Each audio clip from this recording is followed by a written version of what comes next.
that you start as a person of good character doesn't necessarily follow. We have seen many leaders begin well, only to end up by the kind of guy you see later has no comparison with the guy who started. What happens? You start with the good character, and then the good character is spoiled. As you're answering the question about what motivates you to be a good character, I'll be answering the question, what are the threats to you continuing having good character? Dr. Wabura, you can move, now that people have seen the question, you can move to the next card. Dr. Wabura, just move to the next slide.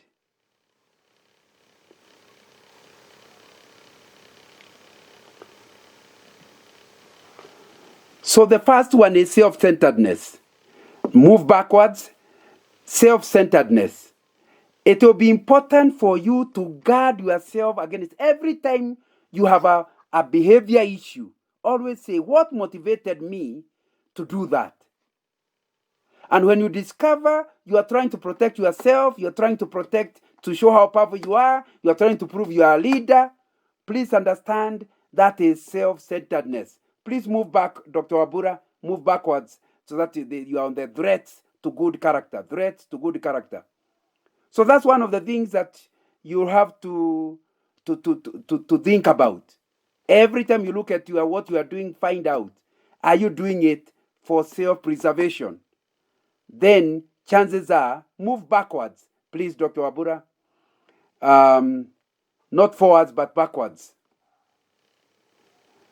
The second one is social pressure.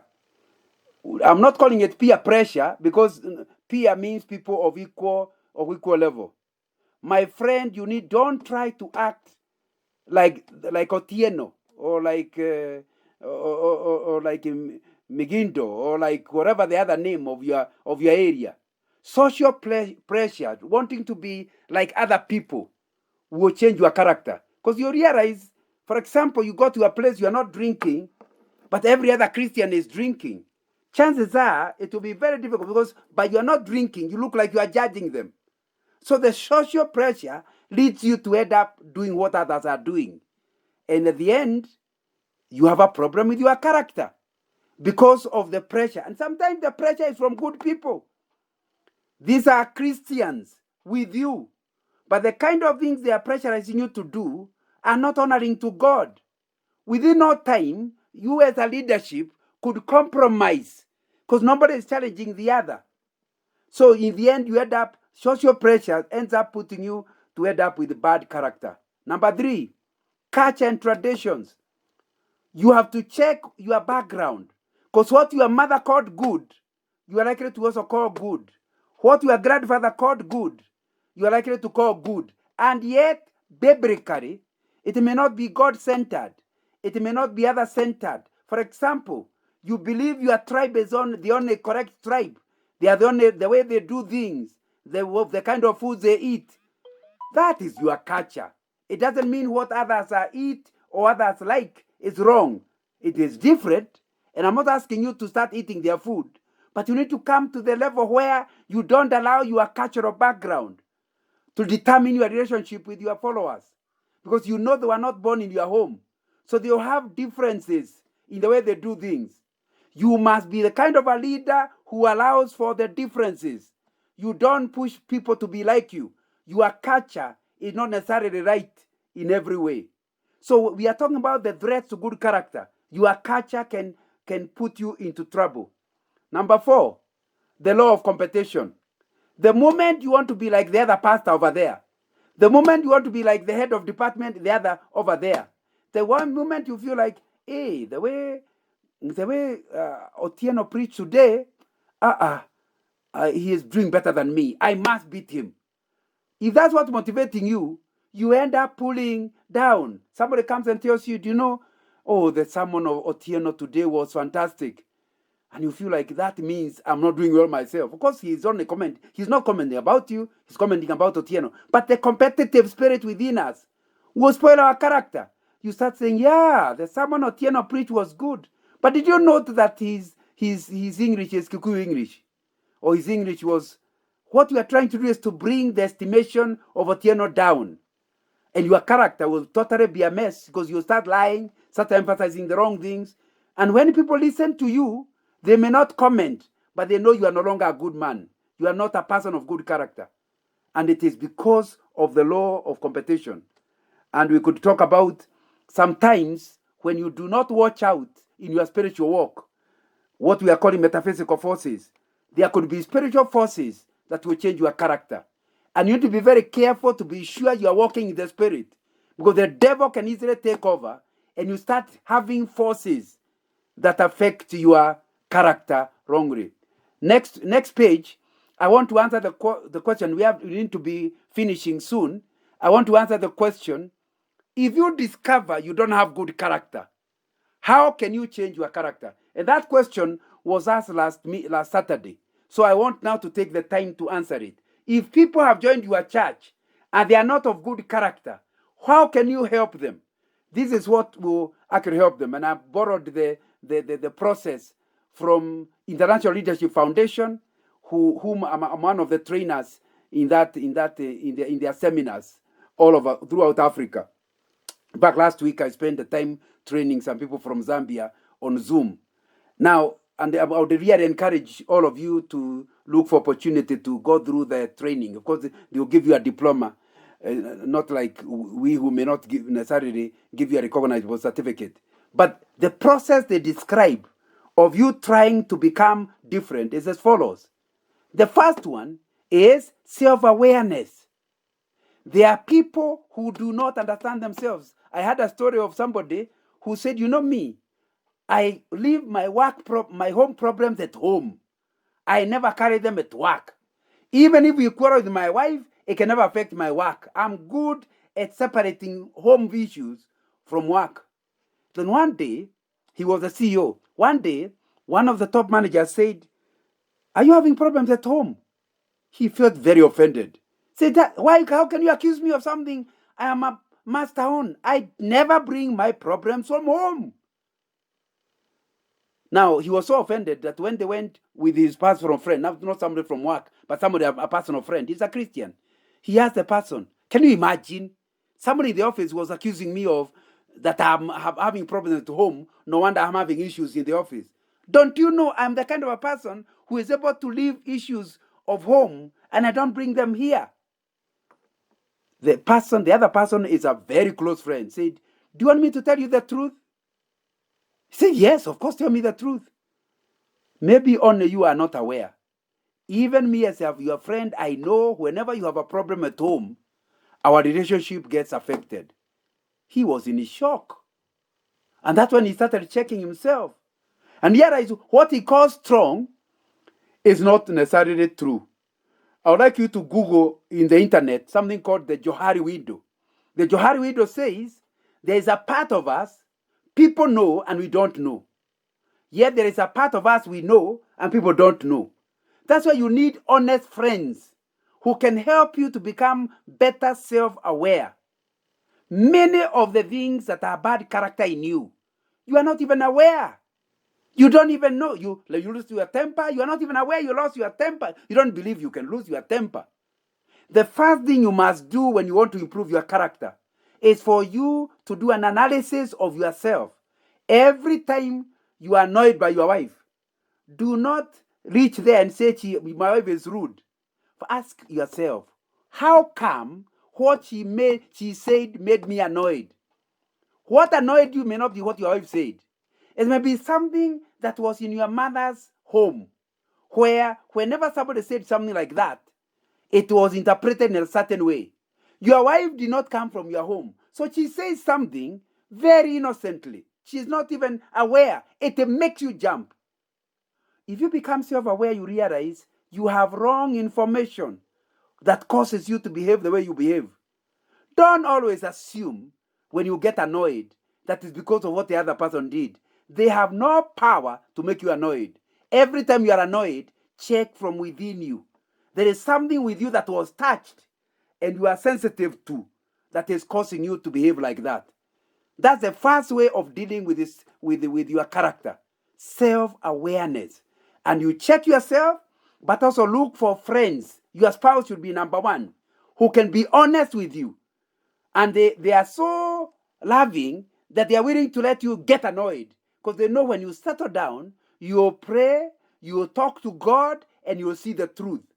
They are honest with you, even if by being honest, it might break up the friendship. I still remember telling a friend of mine that the way he had behaved with his girlfriend, those are many years ago, was wrong.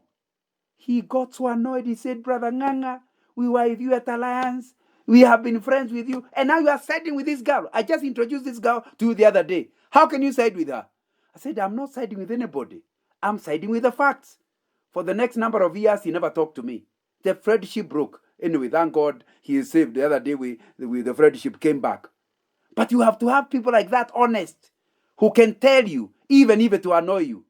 Self-awareness will help to improve your character.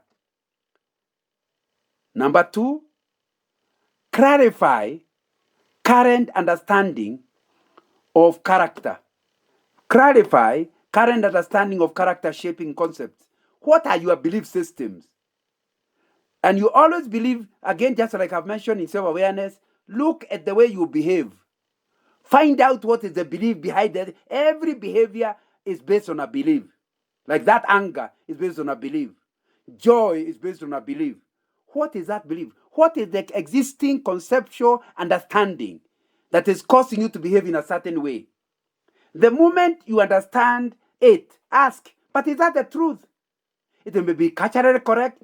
It may be true. That's what I was taught by my mother. But what does the Bible say? What is the truth? What's the real truth? Because many things we believe are not necessarily true. You start believing that pastors are like this. But that does not include your pastor. It's a general statement. But you learned it a long time ago, and you now treat pastors with that suspicion. That is the conceptual understanding you need to challenge.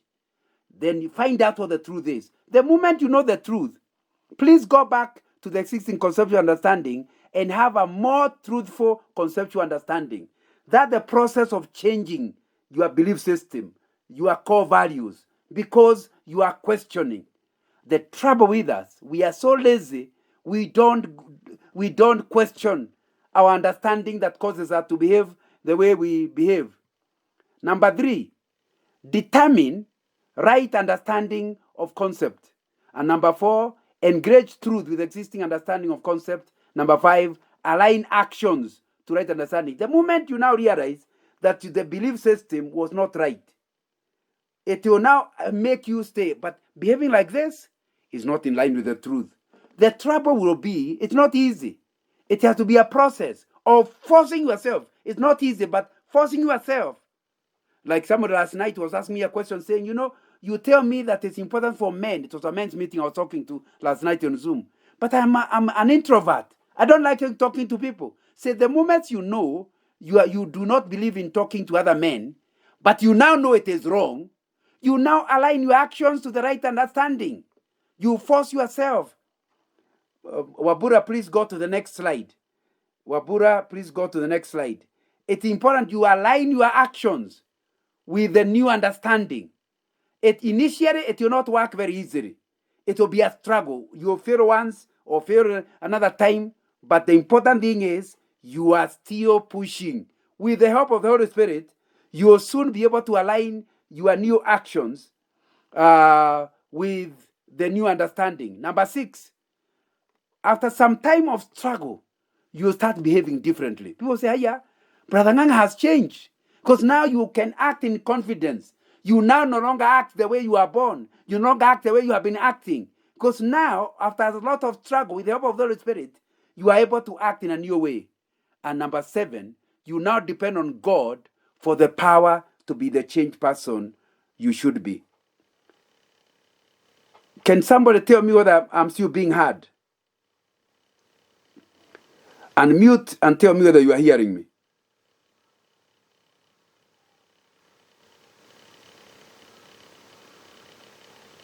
Is anybody hearing me?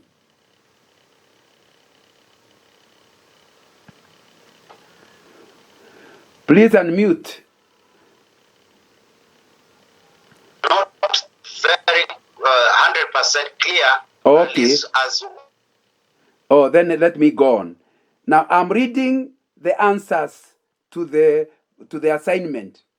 One person says, the reason I act the way I do is because of Christ who called me. I will not want to displease Christ. That's what forces me to act. Sometimes my motivation is going this way, but I realize to not please Christ, I'm motivated by to do what Christ wants. Another one says, he who called me, the Holy Spirit, I follow. So he is empowered by the Holy Spirit. Another one, the fear of the Lord. Sounds like all the answers. Then the other one is, oh, I fear the wrath of the Lord. I avoid the wrath of the Lord. I want to please him. Another one, to please the Lord. The fact that God shall allow punishment on me forces me to act. And the other last one says to please God and be faith in society. That one at least has introduced something else. I want to be acceptable to society. Why? So that I can witness to them. If you're acting in a way that offends society, and not because you are pleasing God, but because you are just self-centered rather than other-centered, you will not be a good witness. And so because you want to be a good witness, you act in a way that is answerable, that helps God, helps people to accept the message. That's a very good answers. Not from everybody, but from some people. Can we go to the next slide, Brother Daktari? Go to the next slide. It is a demonstration of the principles and process of character transformation. These notes are going to be sent to you so you can see the staircase. Like I said, the first case is self-awareness. Anybody self-aware will be struggling not to repeat the wrong things because they already know it's wrong. They are self-aware.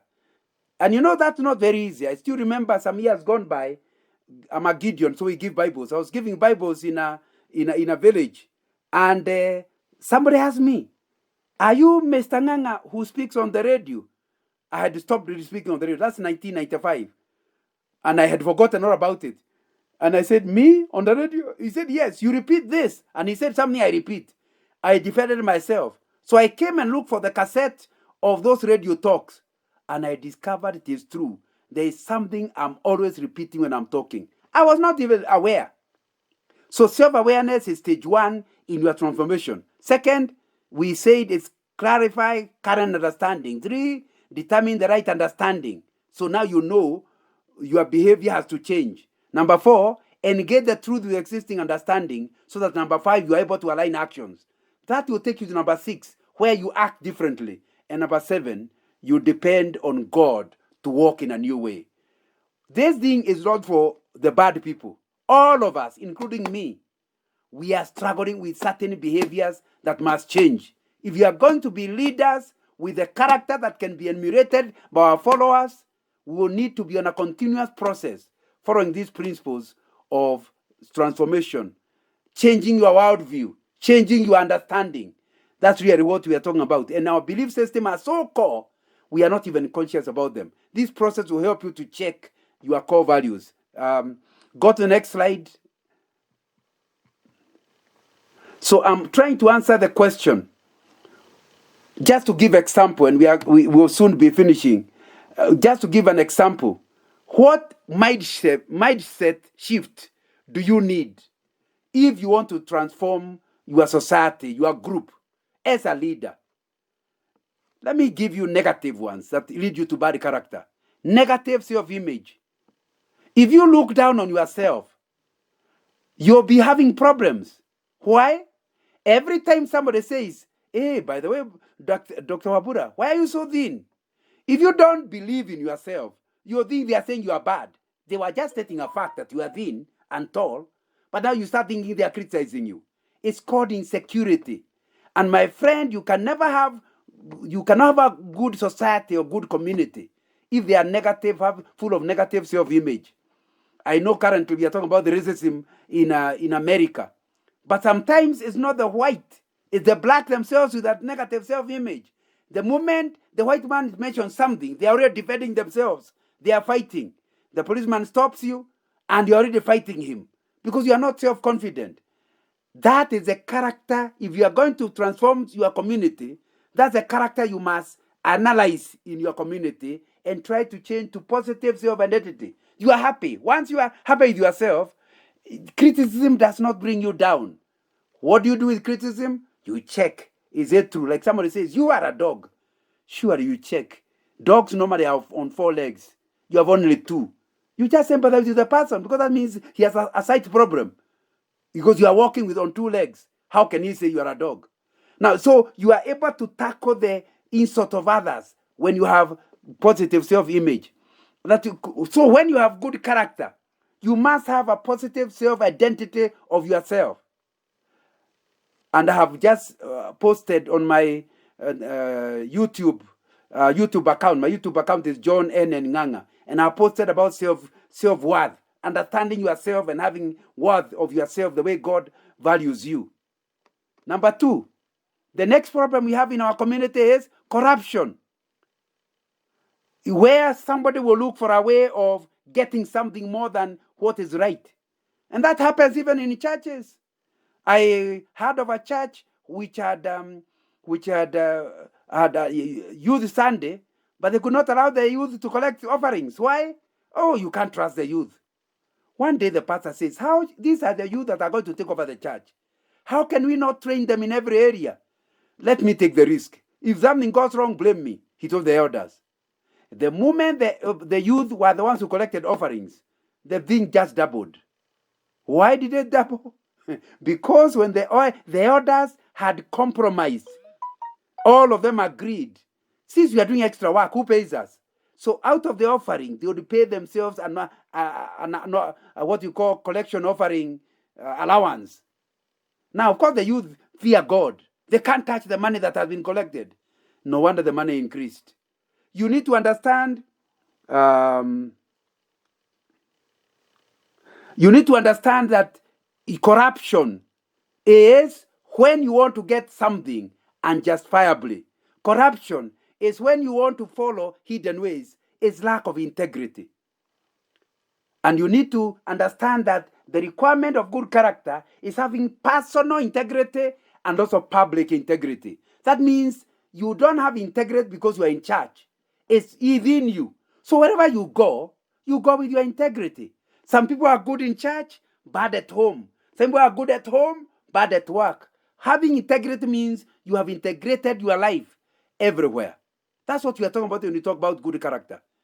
Number 3, you have people who have discrimination. They support certain people, the tall one or the women or the men, and don't support others. That's bad character. You need a communality where everybody to you is the same. You support everybody. And when you give this one work and not this one, it's not on the basis of who they are. It may be on the basis of their gifting. But you accept everybody. Next, partiality against impartiality. Next, favoritism against meritocracy. Why do you allow so-and-so's son to be the one to act in the Sunday school drama?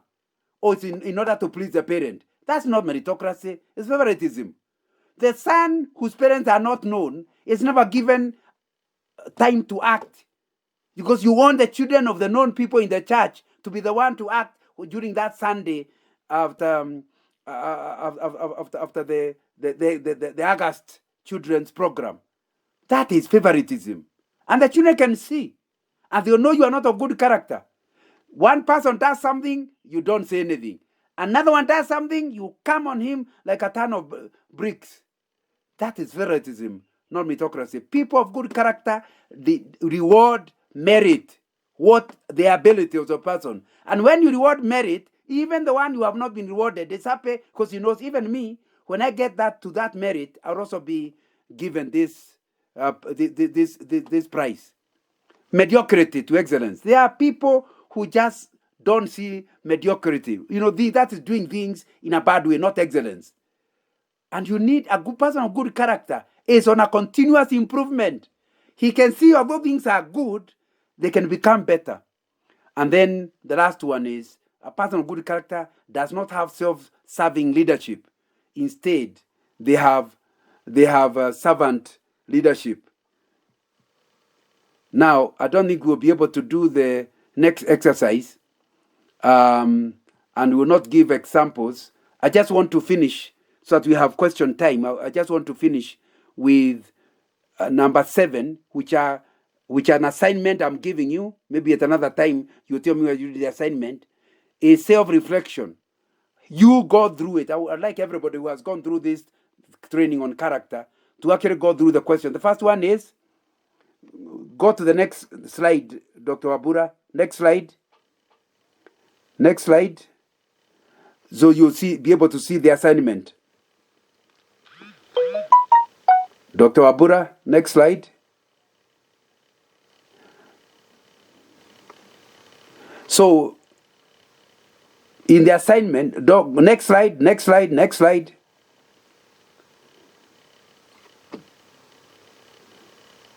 Dr. Wabura?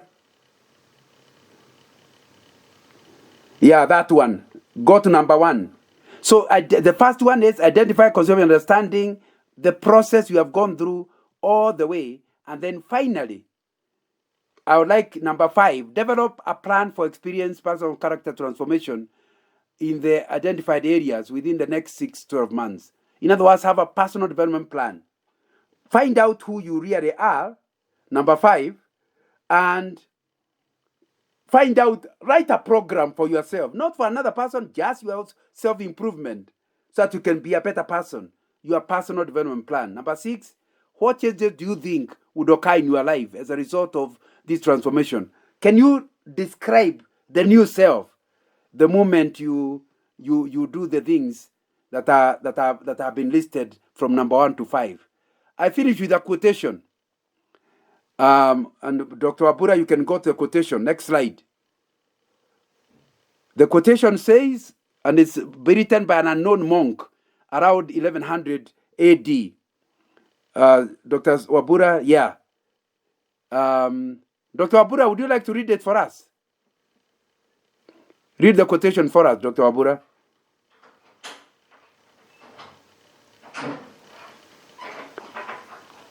Unmute, Dr. Wabura, unmute.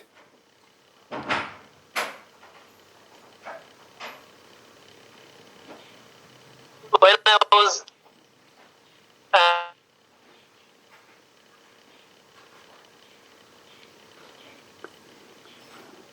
Oh, you are breaking also. Can you hear me? I've unmuted on my end. Okay, Yes. let me read. When I was a young man, I wanted to change the world. I found it was difficult. I found it. Dr. Wabura, let me read. Dr. Wabura, let me read. When I was young, I wanted to change the world. I found it was difficult to change the world. So I tried to change my nation. When I found it couldn't change the nation, I began to focus on my town. I couldn't change the town, and as an older man, I tried to change my family. Now, as an old man, I realize the only thing I can change is myself. Not my family, not the nation, but myself. And suddenly, I realized that if long ago I had changed myself, I could then have made an impact on my own family. Then my family, I believe, could have made an impact on our town. The impact could have ended up changing the nation, and I could indeed have changed the whole world. The emphasis throughout this training has been not other people, yourself. May the Lord help us to truly change, to have the kind of character that will give people confidence, non-Christian confidence, to trust us so that we can witness to them, and Christian to trust us so that we can lead them to be better people. Thank you very much. Now it's question time. I don't know who is moderating the questions.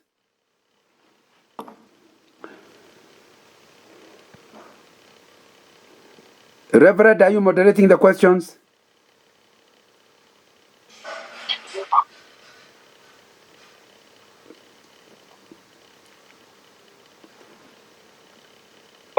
You are the one hosting. Yes, I'm the one hosting. So you can write down the question or you can speak it out. But since it sounds like the network has a problem. In the chat so that you can be able to.